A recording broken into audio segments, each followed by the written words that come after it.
Popcorn is an amazing food, and a delightful treat, capable of being so many different forms of things.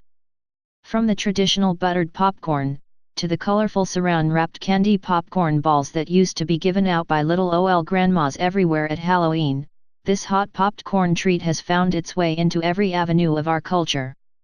You can even find strung popcorn garlands adorning Christmas trees during the winter holidays. But this day is dedicated to that very special form of popcorn, favorite of people everywhere for over 100 years, Caramel Popcorn Day. There is something about combining the buttery sugar goodness of caramel with the light airy nature of popcorn that just creates an amazing flavor combination you can't stop eating.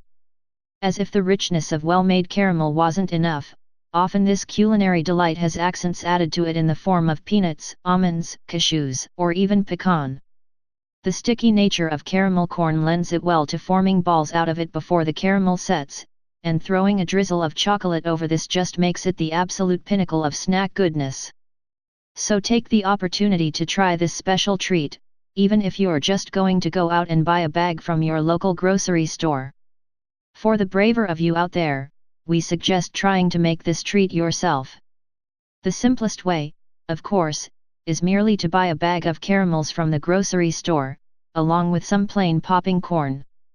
You then melt the caramels in a double boiler, and pour the resultant rich silky material over the popped corn, shaking to prevent it from sticking together in the process.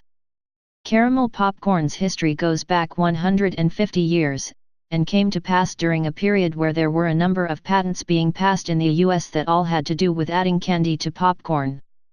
The treat became so popular in the 100 years after its creation that caramel popcorn shops pretty much guaranteed a steady supply of income to those who invested in one.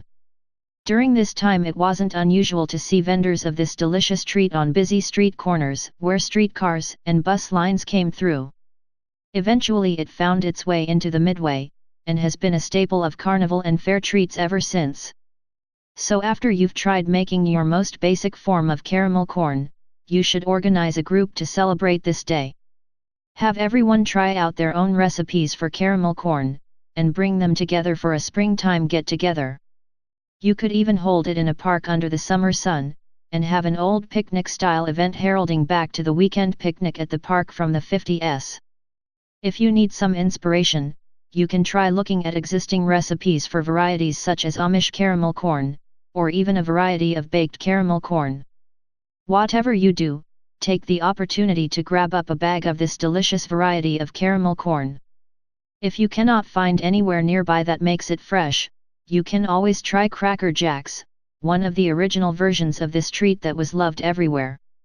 With its combination of caramel-covered popcorn mixed in with salty peanuts, it's set a standard for what caramel corn should be. But it is just a bar to rise above. Bringing your innovation to this treat is really the way to make this holiday special. So mix up a bag, take it to the office, and share it with all your coworkers.